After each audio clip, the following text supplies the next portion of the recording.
On a Wednesday evening, another milestone marked in Mary and Larry DeBoer's wrenching journey. A little bit of nerves. What Mary was about to do, speak publicly about her son's death, was unthinkable not too long ago. For a lot of years, I couldn't do that. The grief was too much, the anger was too much, and I had to resolve a lot of that within myself. In the years since Mary's son Matt McKinney died, the menace that killed him, heroin, has further tightened its vice grip on West Michigan. But the idea that its latest victims are somehow the new face of addiction.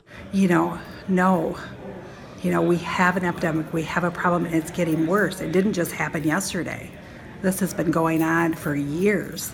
12 years at least. Matt McKinney died December 15th, 2004. The 17-year-old who wrote poetry, loved animals, video games, and rap music was found dead with his sleeves still rolled up in a friend's car. What few recognized at the time, McKinney's heroin death was a warning shot across the bow, a harbinger of tragedies to come. McKinney's friends tried to tell us as much in the days after his death. Heroin had hit the burbs. Listen. Heroin is here. They got to stop denying it. I started hearing about it a lot last year, and it was just Oxycontin. And after the effects wouldn't work from the Oxycontin, they started doing heroin. I know at least a good amount of kids, 30, 40, that shoot up heroin. Federal agents who investigated McKinney's death identified several dozen young people, 17 to 25 years old, from the Grandville area, hooked on heroin. Here's what former Grandville Superintendent Ron Caniff told us in 2004. I don't believe we do have any other students who are involved in what I would call a hard drug or narcotics. But I also don't want to be naive and think that there are not students out there who are using substances. There's people everywhere that are doing it. It's not just Granville, it's not just Orion, it's Jonathan, Hudsonville, Grand Rapids.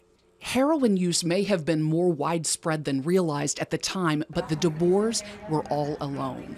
It was 12 years ago when Matt died, and it was still such a stigma and nobody wanted to talk about it. They were more apt to say, well, he was just a naughty boy, or he just got in trouble. In the dozen years since, progress.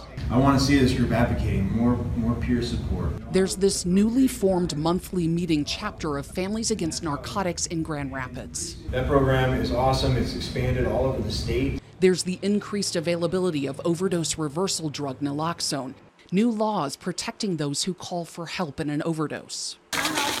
More drug takebacks to help secure prescription meds. New training for police on spotting drug-impaired drivers. One more time.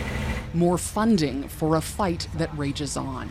And finally, people are listening and they're opening up their hearts to try and fight this battle with us. Mary DeBoer's fighting too now, and not just from behind a podium. She's switched careers, is a nurse at a detox center now, sees her son Matt in the faces of the young ones who still think they're infallible.